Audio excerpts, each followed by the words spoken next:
चलिए। हाँ, तो अब हम लोग आगे की ओर देखते हैं, आगे चलते हैं। हाँ, गुरु शब्द पढ़ेंगे।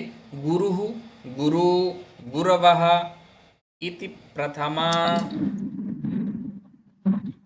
गुरुः, गुरु, गुरुः गुरु गुरुवः गुरुवः इति प्रथमा। गुरुं, गुरु, गुरून् इति द्वितीया। गुरुं, गुरु, गुरुन् गुरु इति द्वितीया। इति गुरुन् नहीं, गुरून्। ह्रस्व और दीर्घ का उच्चारण हमें सही से करना है। गुरुं, गुरु, गुरून् इति द्वितीया।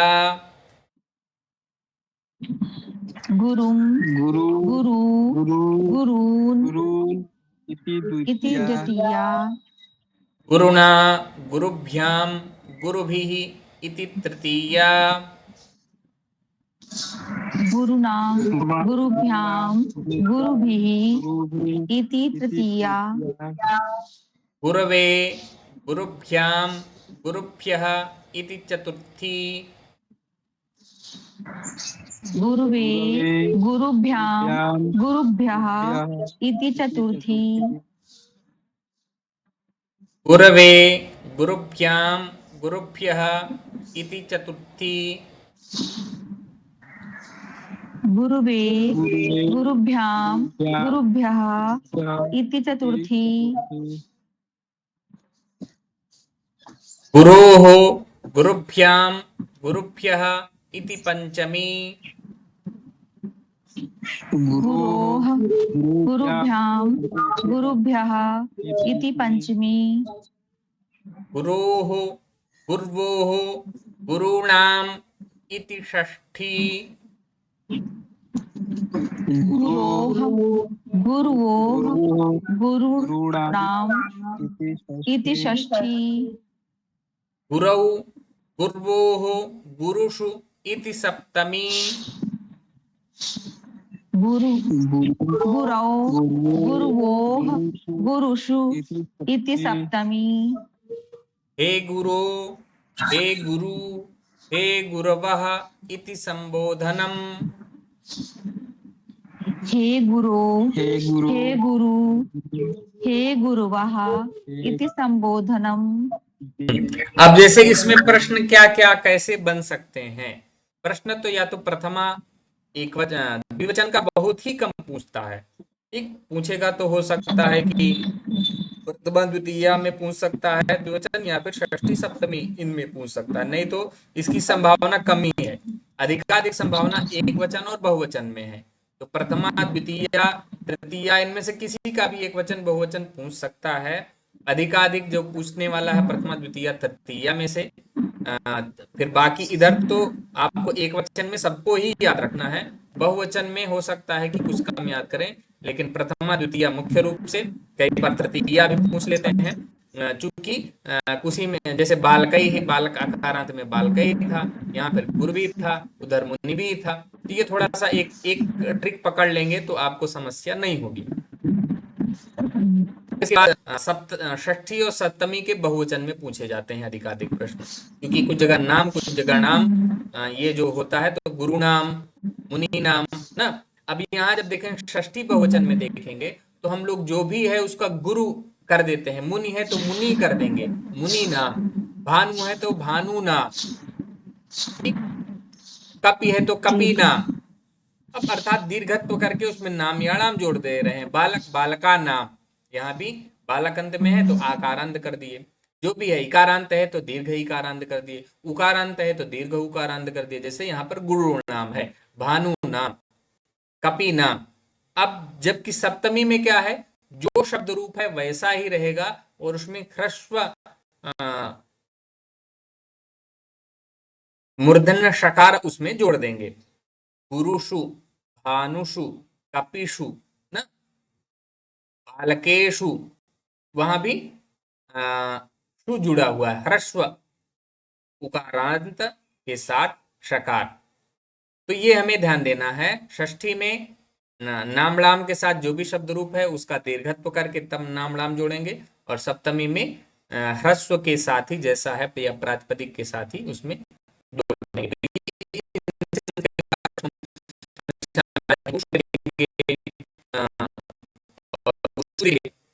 गुरु दे देंगे, थोड़ा थोड़ा ही परिवर्तन रहता है, चार विकल्प उसी प्रकार से चलते आ जाते हैं, हमें समस्याएं हो जाती हैं।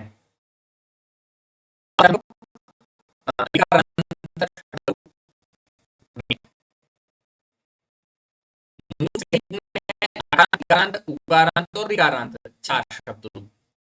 अब आते हैं जब ऋकारांत में, ऋकारांत में पितृ इत्यादि शब्दों में प्राप्त होते हैं। अब इसे देख लेते हैं पितृ ऋकारांत पुल्लिंग शब्द रूप को। चलिए अब इसको पढ़ते हैं। पिता, पितरौ, पितरः इति प्रथमा। पिता, पितरौ, पितरः इति प्रथमा। इति प्रथमा। पितरं, पितरौ, पितॄन् इति द्वितीया। पितरं, पितरौ, पितॄन् इति द्वितीया।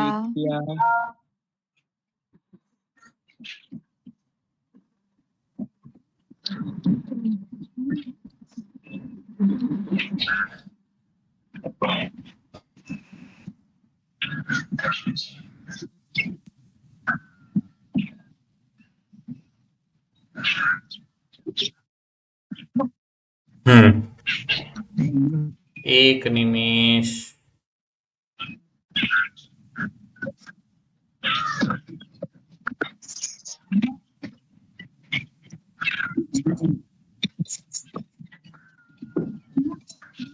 बहुत लोगों को हो सकता है ये लगेगा कि क्या पढ़ा रहे हैं बार बार वही शब्द रूप, लेकिन यही शब्द रूप ही यही परीक्षा में पूछे जाते हैं और यहीं पर गलती करते हैं। चलिए द्वितीय तक हो गया ना? रिवीजन नहीं होता है तो भूल जाते हैं। क्या वो रिवीजन नहीं होता है तो मतलब भूल जाते हैं। हम तो कितनी बार याद करते हैं, कितनी बार भूल जाते हैं इनको। रिवीजन तो करना होगा बहुत। इसमें देखिए ट्रिक के साथ पढ़ना है बहुत। इसमें ऐसा नहीं है कि कहीं समस्या है, बस ट्रिक के साथ पढ़ेंगे तो अपने आप आ जाएगा। चलिए पित्रा, पितृभ्याम, कोई एक पढ़े। स्ट्रिक्टली बताते हैं। अब ट्रिक जैसे ही देखिए, ट्रिक तो अब इसमें देखेंगे तो आपको द्विवचन के लिए बहुत ही सरल है। पितरौ है तो एक आप जब पितरौ पढ़ेंगे तो प्रथमा और द्वितीय आपका किसी भी शब्द रूप का प्रथमा विभक्ति का और द्वितीय विभक्ति का द्विवचन समान रहेगा। फिर तृतीया, चतुर्थी, पंचमी द्विवचन समान रहेगा। षष्ठी और सप्तमी समान रहेगा। कुछ शब्द रूपों को छोड़ करके पुल्लिंग के भी तत्पश्चात स्त्रीलिंग में तो सब में पंचमी और षष्ठी का एक वचन समान रहेगा। यदि हलंत शब्द रूप है तब भी उसमें हलंत शब्द रूपों में तो द्वितीय का बहुवचन, पंचमी एक वचन, षष्ठी एक वचन समान रहता है। जैसे जगत शब्द है तो वहां पर द्वितीय बहुवचन में भी जगतः बनेगा, पंचमी एक वचन और षष्ठी एक वचन में भी जगतः। भवत शब्द रूप है तो यहाँ भी द्वितीय बहुवचन में भवतः बनेगा, पंचमी षष्ठी एक वचन में भी भवतः बनेगा। तो ये ध्यान देने की बातें हैं। हलंत शब्द रूप जितने हैं या फिर ये ऋकारांत जैसे हो गया तो ये पितरी है तो उसमें क्या बन जाता है, उसमें जगत, जगत है तो जगत ही बन जाएगा। क्योंकि पितृ पितर बन रहा था ना, इसका जब गुण संधि कर देंगे तो इसमें पितर बन रहा था। तो इसी प्रकार से इसमें ह्रस्व इकार जोड़ करके पितर ही हो गया, जगत का जगत ही हो गया, भवत का भवत ही हो गया। तो इसी प्रकार से ये सप्तमी एक वचन में इस प्रकार से हो गया। और ये सप्तमी बहुवचन में बताया है कि मूल प्रातिपदिक जो है उसमें शकार ह्रस्व उकारांत के साथ शकार जोड़ दीजिए। हाँ, यहाँ पर दंतव्य सा तब होगा जब स्त्रीलिंग में होगा। स्त्रीलिंग में हमको दंतव्य सा ही करना है। ठीक, बाकी अन्य जगह पर यहाँ पर जैसे है तो यहाँ पर मूर्धन्य शकार है। पितृषु, भ्रातृषु, जब वहीं मातृषु हो जाएगा तो वहां पर दंतव्य सकार हो जाएगा। पितृनाम, अब यहाँ पर भी दीर्घ ऋकारांत के साथ नाम या नाम जोड़ देंगे या जो भी है दीर्घ उसका करके। गुरु है तो गुरु नाम, भानु है तो भानु नाम, कवि है तो कवि नाम, बालक है तो बालका नाम ना। तो ये इस प्रकार से हो गया। फिर आपका चतुर्थी पंचमी में देखेंगे तो भ्यः भ्यः, ठीक, जोड़ देंगे मूल प्रातिपदिक के साथ भ्यः भ्यः। और तृतीया के बहुवचन में भी ही जोड़ देंगे, जैसे आकारांत या कुछ ऐसे हैं जिनको छोड़ करके। आकारांत में जैसे उसमें क्या बालकई ही बनता है ना, बालकई ही, छात्रई ही, शिक्षकई ही इत्यादि। उसके अतिरिक्त चाहे मुनि भी ही, तो उसमें मुनि इकारांत है तो उसमें भी बन गया, गुरु है तो गुरु भी बन गया। और चूंकि तृतीया बहुवचन का भीष प्रत्यय होता है तो भीष से भी यहाँ पर हो गया है। द्वितीय बहुवचन में यहाँ दीर्घ करके उसका कर देंगे, जैसे बालकान था ना, गुरून था, का भी दीर्घ करके यहाँ पर पितरीन कर दिए हैं। तो यही ट्रिक है और बहुत इसमें ध्यान देने की आवश्यकता, कुछ कठिन नहीं है, थोड़ा सा ही ध्यान देना है बस। पिता, अभी ये हे पिता संबोधन कर रहे हैं तो हे पिता हो गया। बाकी द्विवचन में और बहुवचन में प्रायः संबोधन में भी समान ही रहता है, केवल संबोधन के एक वचन में यत्र कुत्रापि परिवर्तन देखने को दृष्टिगत हो जाते हैं। ठीक। हाँ जी मैम महोदय। हाँ, तो अब इसका शब्द रूप कोई एक लोग पढ़े, कौन पढ़ेगा?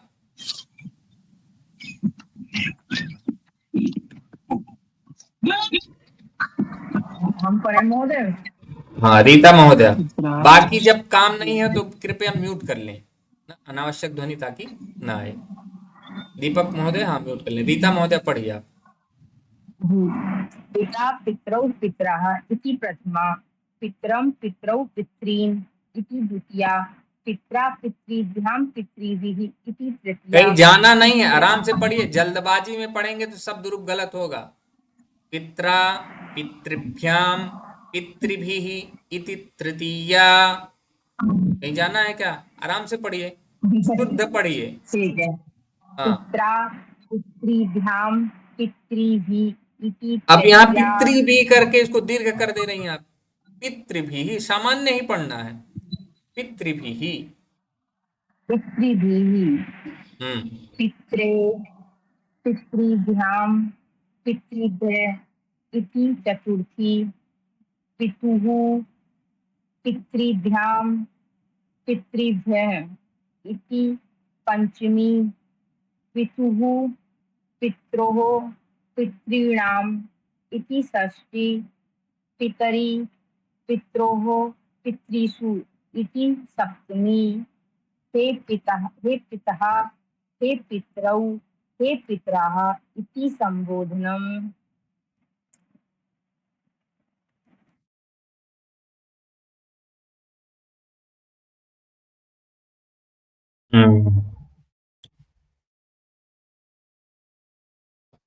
चलो तो अब आगे की ओर हम लोग दादा एक बार चलेंगे। आप कर दीजिए पूरे रूप को।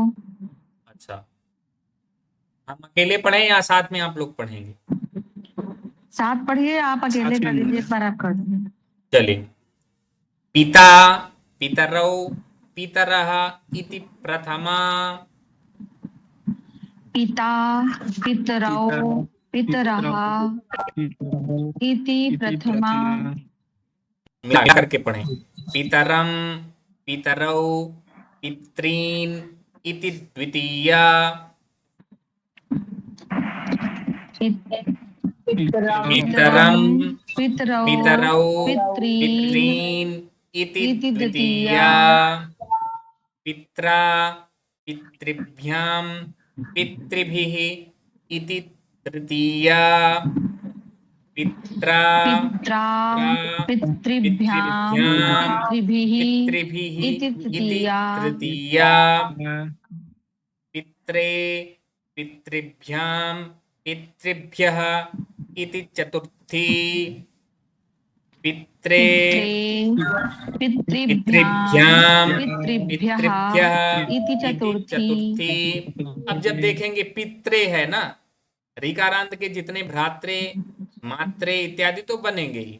जब हम भवत हलंत शब्द रूप देखते हैं उसमें भी क्या देखते हैं, भवत का भवते ना, भवते ददामी,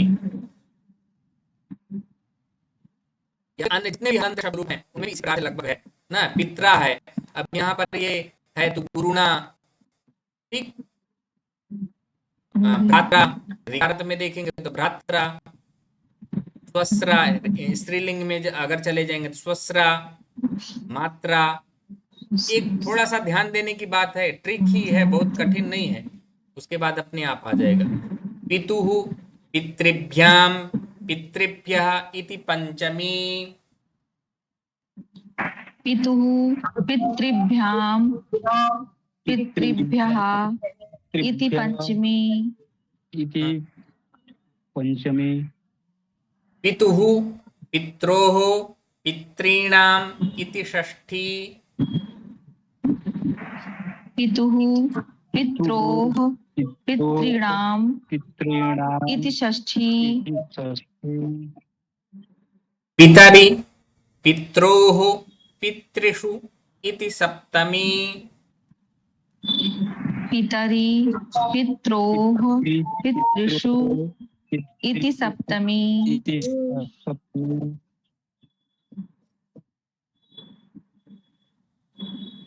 हे पितः हे पितरौ हे पितरः इति संबोधनम्। हे पितः हे पितरौ हे पितरः इति संबोधनम्। संबोधनम्। सम्यक शोभनम। तो अब ये हम लोगों ने आकारांत, इकारांत, उकारांत, रिकारांत इन सब के पुल्लिंग शब्द रूप पढ़ लिए। अब स्त्रीलिंग में तो आकारांत तो आकारांत तो होगा, इसलिए हम रमा शब्द का रूप देखेंगे। आकारांत जितने भी हैं इनमें रमा, राधा, सीता, गीता, मीता, बालिका इत्यादि सभी आकारांत स्त्रीलिंग शब्द रूप हैं न। यथा रीता, रीता महोदया अपि अस्ति न, ये सभी आकारांत स्त्रीलिंग शब्द रूप है। तो इसको हम लोग देखेंगे। रमा इति प्रथमा। रमा रमे रमा इति प्रथमा। प्रथमा। रमाम रमे रमाः इति द्वितीया। रमां रमे रमाः इति द्वितीया। रमया रमाभ्यां रमाभिः इति तृतीया। रमया रमाभ्यां रमाभिः इति तृतीया। रमायै रमाभ्यां रमाभ्यः इति चतुर्थी। रमायै रमाभ्यां रमाभ्यः इति चतुर्थी। रमायाः रमाभ्यां रमाभ्यः इति पंचमी। रमायाः रमाभ्यां रमाभ्यः इति पंचमी। रमायाः रमयोः रमाणाम् इति षष्ठी। रमायाः रमयोः रमाणाम् इति षष्ठी। रमायां रमयोः रमासु इति सप्तमी। रमायां रमयोः रमासु इति सप्तमी। हे रमे हे रमे हे रमाः इति संबोधनम्। हे रमे हे रमे हे रमाः इति संबोधनम्। अब जैसे जो परीक्षा में प्रश्न कैसे आते हैं उसको देख लेते हैं ना। अधिकतर पूछता है कुछ दे देगा का बहुवचन का कौन सा रूप है, ये कई बार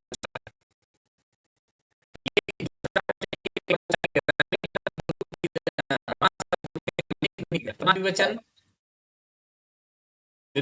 संबोधन एक वचन और संबोधन द्विवचन, ये 4 बार हमें रमे शब्द रूप। ऐसे ही दूसरे शब्द रूपों में भी ध्यान देने की आवश्यकता है। द्वितीय एक वचन में किसी को समस्या नहीं होनी है, जिसमें भी है हम जोड़ देते हैं रमा, मुनिम, गुरुम, भानु पितरम। तो यहाँ द्वितीय वचन में किसी को समस्या नहीं। बहुवचन में द्वितीय वचन में वही रहेगा, रमा है तो यहाँ भी रमा है। बालिका बालिका,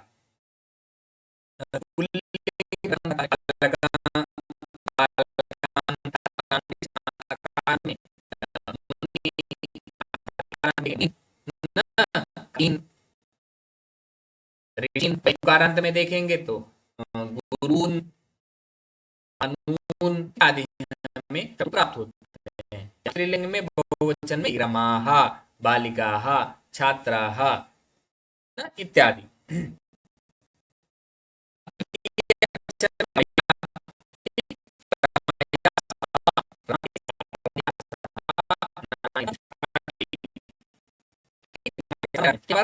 रमैया हो यद् न याति व्रतम्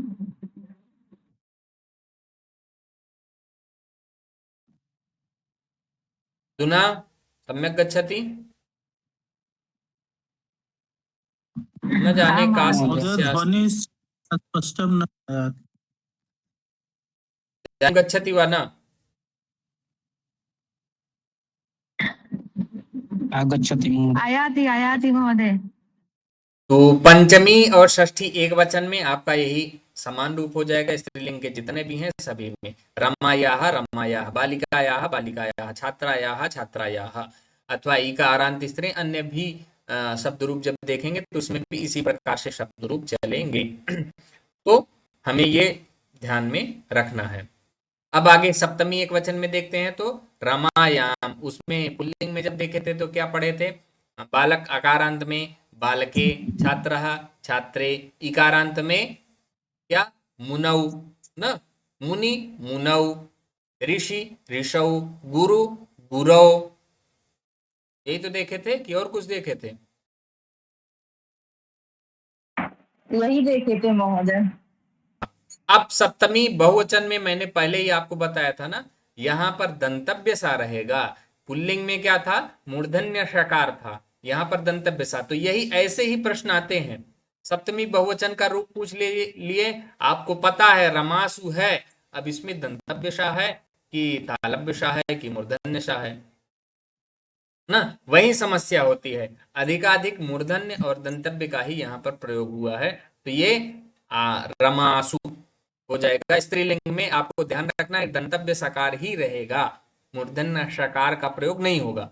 फिर जब जैसे ऋकारांत के में हम लोगों ने षष्ठी बहुवचन में देखा था तो पितृणाम दीर्घ ऋकारांत के साथ नाम था, लेकिन जब स्त्रीलिंग में जब देखेंगे मातृनाम ही रहेगा, उसमें प्रातिपदिक के साथ ही णाम जोड़ देंगे, मातृनाम नहीं होगा। तो ये ध्यान स्मरण आप लोग रखिएगा ना, नोट करके। जैसे कोई शब्द रूप लिख रहे हैं ना, पुल्लिंग के साथ वो लिख लिए, तो ये कि ये स्त्रीलिंग के साथ या फिर ऋकारांत या जो भी शब्द रूप ऐसा लिख रहे हैं, स्त्रीलिंग का चालू किए, नोट किए या स्टार लगाए, कुछ भी या विशेष करके लिख लिए कि स्त्रीलिंग सप्तमी बहुवचन में दंतव्य सकार का ही प्रयोग करके लिखा जाता है। उदाहरण के रूप में रमासु, बालिकासु, छात्रासु इत्यादि हम उदाहरण वहां पर 2-3 उदाहरण लिख सकते हैं। तो ये हो गया हमारा रमा।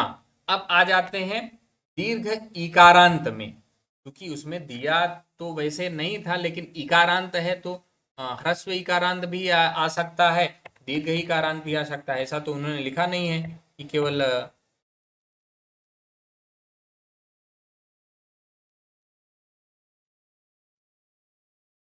अब हम लोग इसमें इकारांत, ह्रस्व इकारांत का भी रूप देखेंगे। ह्रस्व इकारांत के रूप के लिए बुद्धि ही, ठीक, इसका रूप शब्द रूप जो है उसे देख लेते हैं। तो चलिए पढ़ते हैं। मति मति मतयः इति प्रथमा,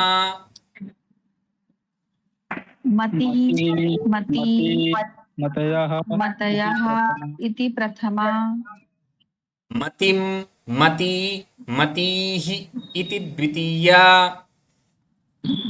मतिं मति मतीः इति इति द्वितीया द्वितीया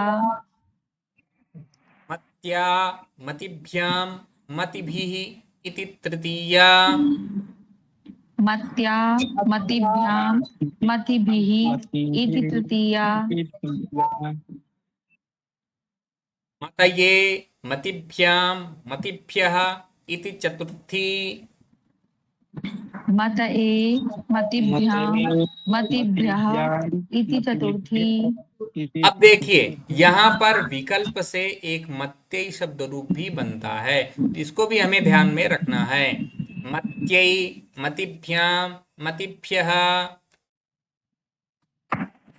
मत्यै मतिभ्यां मतिभ्यः इति चतुर्थी। चतुर्थी मतेः मतिभ्यां मतिभ्यः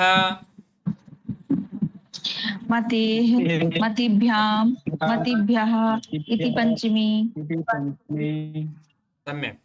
तो अब जैसे मुनि का देखे थे ना, वहां पर क्या देखे थे, मुने हैं, उस हिसाब से यहाँ पर पुल्लिंग की तरीके से भी ध्यान देखिए।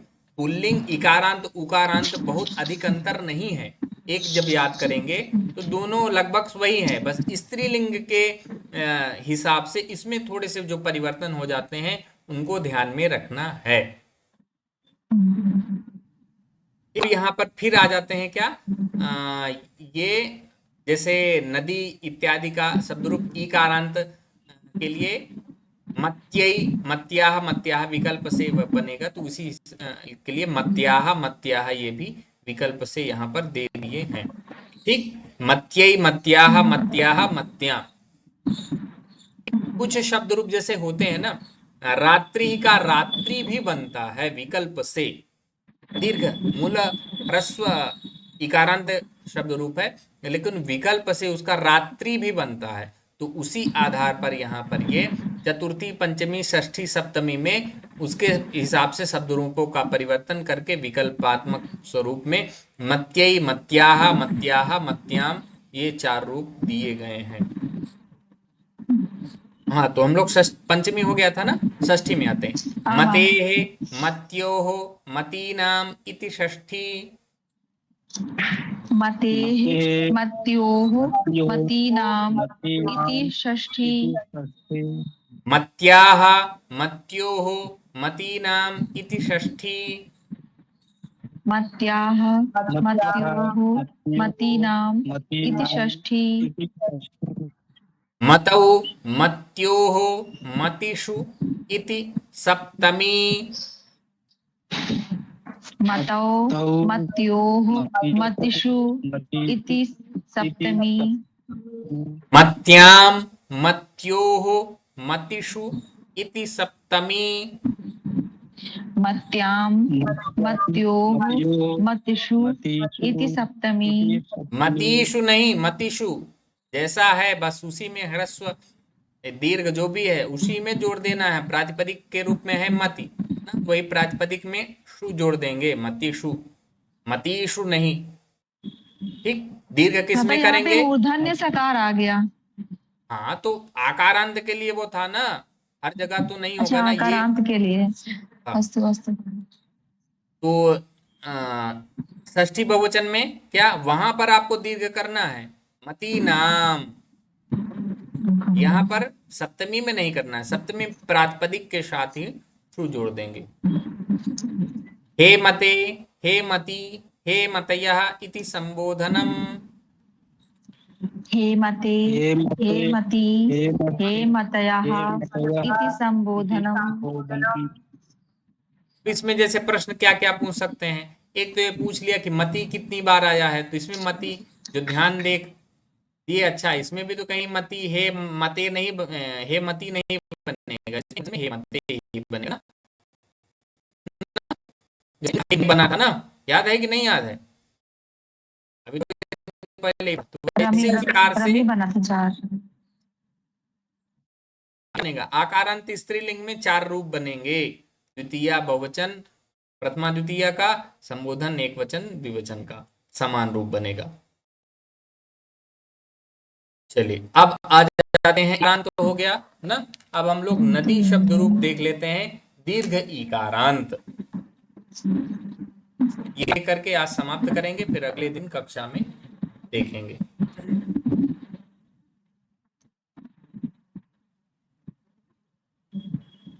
चलिए, नदी, नद्यौ, नद्यः इति प्रथमा। नदी, नद्यौ, नद्यः इति प्रथमा। नदी, नद्यौ, नदीः इति द्वितीया। नदी, नद्यौ, नदीः इति द्वितीया। अच्छा, आप लोगों को बताया था ना, जो भी होगा बालक बालिका का देखे तो बालिका द्वितीय बहुवचन में उसी का दीर्घ करके विसर्ग युक्त था। ठीक, रमा था तो रमा, उसमें तो रमा और रमा समझ में आ गया, बालिका बालिका सही रूप से जानना है। इसमें क्या था, अब इसमें ध्यान देंगे। इसमें क्या है, नदी, नद्यो, नद्य। ठीक, नद में यह जोड़ दिए। अब नदी, नद्यो, नदी ही, दीर्घ इकारांत है, उसी में यहाँ पर विसर्ग कर देंगे बहुवचन में। तो ऐसे ही प्रश्न पूछते हैं जो थोड़ा सा अलग हो ना। एक तो ये पूछ सकता है कि प्रथमा बहुवचन का रूप कौन सा होगा, या फिर द्वितीय बहुवचन का रूप कौन सा होगा। नदी और नदीम सभी जान रहे हैं ना, प्रथमा द्वितीय ये प्राय कर लेंगे, तृतीया चतुर्थी पंचमी इनसे में से पूछ सकते हैं, या फिर षष्ठी सप्तमी से पूछ सकते हैं, या फिर संबोधन, इसमें थोड़ा सा अलग है ना। चलते हैं आगे। नदी, नद्यौ, नदीः इति द्वितीया। नदी, नद्यौ, नदीः इति द्वितीया। तृतीया। नद्या, नदीभ्यां, नदीभिः इति तृतीया। नद्या, नदीभ्यां, नदीभिः इति तृतीया। नद्यै, नदीभ्यां, नदीभ्यः इति चतुर्थी। नद्यै, नदीभ्यां, नदीभ्यः इति चतुर्थी। नद्याः, नदीभ्यां, नदीभ्यः इति पंचमी। नद्याः, नदीभ्यां, नदीभ्यः इति पंचमी। नद्याः, नद्योः, नदीनाम् इति षष्ठी। नद्याः, नद्योः, नदीनाम् इति षष्ठी। नद्यां, नद्योः, नदीषु इति सप्तमी। नद्यां, नद्योः, नदीषु इति सप्तमी।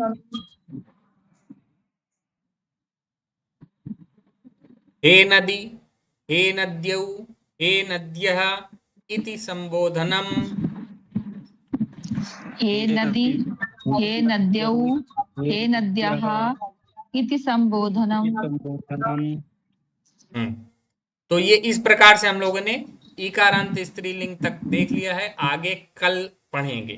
अब बहुत लोगों के मन में विचार हो सकता है ये सब क्या है, ये पढ़ा रही है तो हमें याद ही है, लेकिन गलती कहाँ करते हैं जब एक बार ध्यान नहीं देंगे ना।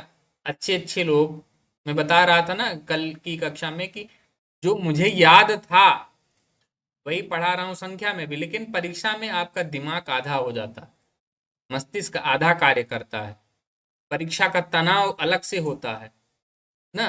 तो ये सब चीजें मायने रखती हैं। आप स्वयं कमरे पर रह करके क्या पढ़ रहे हैं, कितना कर रहे हैं, वो बात अलग है, लेकिन परीक्षा में प्रेशर होता है, जो तनाव होता है, जो दबाव होता है, उसके कारण से मस्तिष्क बहुत काम नहीं करता है। हम तुरंत देखेंगे कालिदास से काव्यम, बस बस बस, तुरंत देखे पहला विकल्प रघुवंशम, अब वो कह रहे हैं नीचे आगे क्या है, नास्ति, नास्ति नहीं पढ़े, तुरंत एक टिक लगा दिए ये और करके चले जाए, या फिर जब लगा लिए दोबारा पढ़ने, अरे ये तो इसमें ये लगाना था।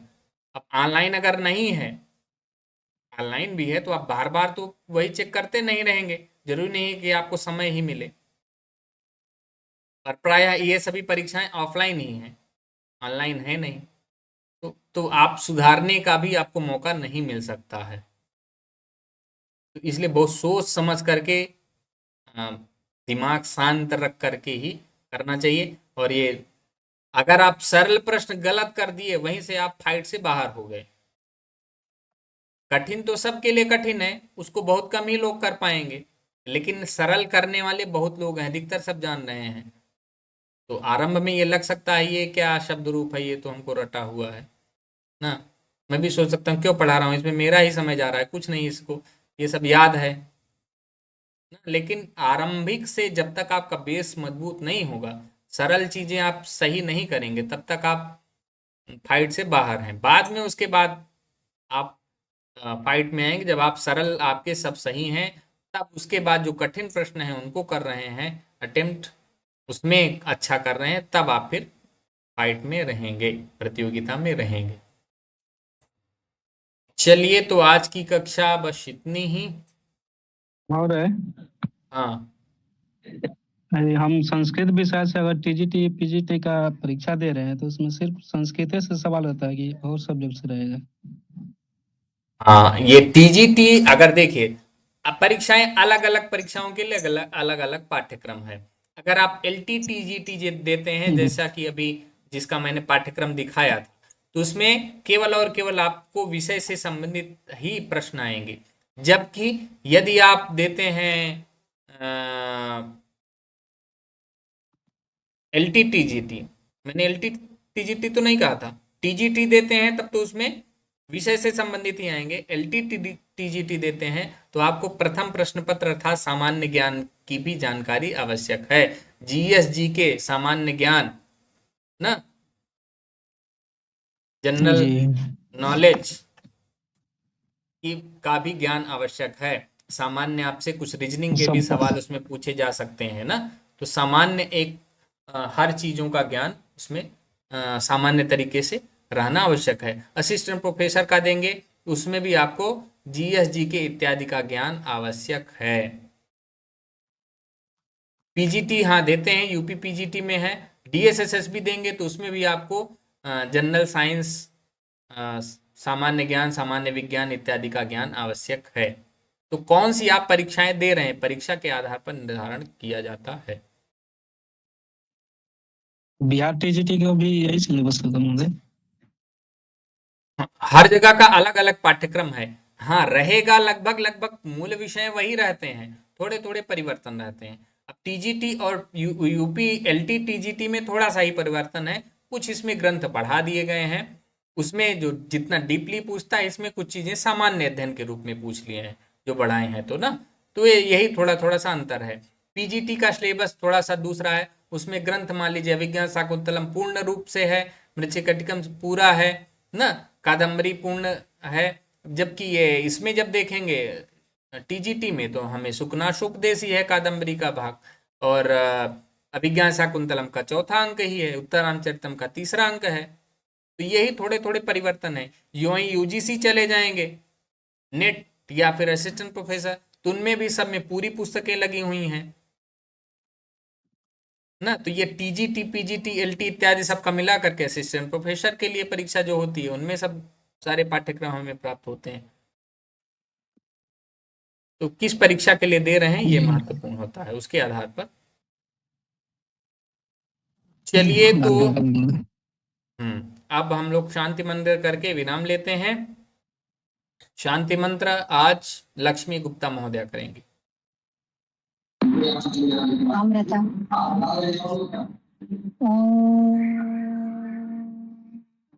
सर्वे भवन्तु सुखिनः, सर्वे सन्तु निरामया, सर्वे भद्राणि पश्यन्तु, मा कश्चित् दुर्भाग् भवेत्। ओम शांति शांति शांति। अस्तु, धन्यवादाः सर्वेभ्योऽपि, नमो नमः। श्वः वयं समयेन मेलिष्यामः ना, हम लोग समय से कक्षा में मिलेंगे।